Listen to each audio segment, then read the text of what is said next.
Have you ever read something online, maybe a short story, that just gets under your skin? You know, the kind of thing that makes you check over your shoulder a few hours later? Well, today we're going to break down one of those stories, a really brilliant piece of internet horror, to figure out the mechanics of what makes it so dang effective. Okay, let's get into it. Everything kicks off with this simple warning. A manager hands a new night shift employee a list of rules. And right away, that's the hook. It's ominous, it's simple, and it tells you immediately this is not a normal job. The ordinary world is about to just fall away. All right, so let's start with the first piece of the puzzle, the setting. This is how the story gets us grounded in a reality that it's just about to completely shatter. You know, the power of this story really begins with its brilliantly simple setting. A gas station, middle of nowhere. It's boring, it's isolated, and it's a place a lot of us can picture or have even been. And that relatability, it's absolutely crucial. The horror isn't happening in some far-off haunted castle. It's happening somewhere that feels real. And that makes the threat feel so much more possible. So, with the stage set, the story introduces its core mechanic. This is the engine that's going to drive all the suspense from here on out. Now, these aren't just rules, are they?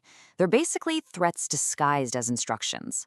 Every single one hints at a specific, unseen danger. And notice the details. 3:33 a.m., not just the middle of the night. Camera number 6. That level of detail makes the threat feel concrete and incredibly real. The list creates this kind of contract with us, the reader. We now know the dangers, and we're just sitting here waiting to see which rule is going to get broken first. And, well, it doesn't take very long for that first test to show up. This is the moment where our protagonist has to make a choice that could break everything. Right on schedule, just like clockwork. The story delivers on the promise it made back in rule number 3. The clock hits that exact dreaded time.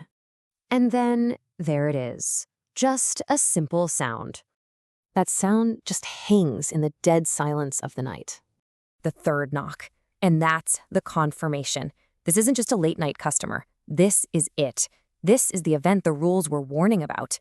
And this is where the story is so clever, because it puts you, the reader, directly in that moment. The rule couldn't be clearer. Do not open it. Every rational thought is screaming to just obey. But then there's that other part of being human, isn't there? Curiosity.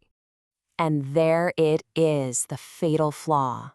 With that one simple sentence, our protagonist ignores the warning and steps right over the line. The contract is officially broken. From this moment on, all bets are off. And so, we hit the climax. The story now has to deliver on all those threats it promised us. This is the consequence.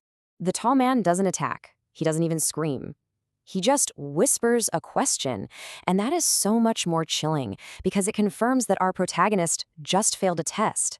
That question implies judgment. It's like he's saying, you knew the rules, and you broke them anyway. And right here, the story's brilliant design really shines through. The consequence of breaking one rule immediately triggers another. We're now seeing rule number 7 in action, the emergency exit. But it's already too late. The trap has been sprung. For just a split second, there's this false sense of relief. The lights come back on, the immediate threat seems to have vanished. The story actually gives us a moment to breathe, which just makes the final twist that much more effective. The situation is now completely out of our hero's hands. Rules 4 and 5, the ones about turning off the monitor and avoiding camera 6, are now being broken for him. He's lost all control. He's being forced to see the very thing he was forbidden from seeing. And here it is, the punchline. The absolute horror of it isn't that the thing is outside the door anymore. It's not even across the counter. The camera reveals an impossible, terrifying truth. The threat has been right next to him the entire time, completely unseen. Oh, that final, perfect detail. The smile. It's not a smile of friendship. It's a smile of pure victory. It confirms that this was all a game, a test, and our protagonist just failed spectacularly. So that's the story. Absolutely chilling, right? But why? Why does it work so well on such a fundamental level? Let's pull back the curtain and really deconstruct the anatomy of this perfect scare. This story is a masterclass in what's called minimalist horror. We never find out what the tall man is. We never see his face clearly. The story gives us just enough detail, too tall, no footsteps, to let our own imaginations fill in all the terrifying blanks. And what we imagine is always scarier than what a writer can describe. It's why this kind of horror just thrives online. It's quick, it's suggestive, and it lets our minds do all the heavy lifting. The really crucial point here is the story's airtight logic. One single action by the protagonist, breaking rule number 3, sets off this unstoppable chain reaction. The narrative isn't random. It's a finely tuned machine where every broken rule has a direct and horrifying consequence.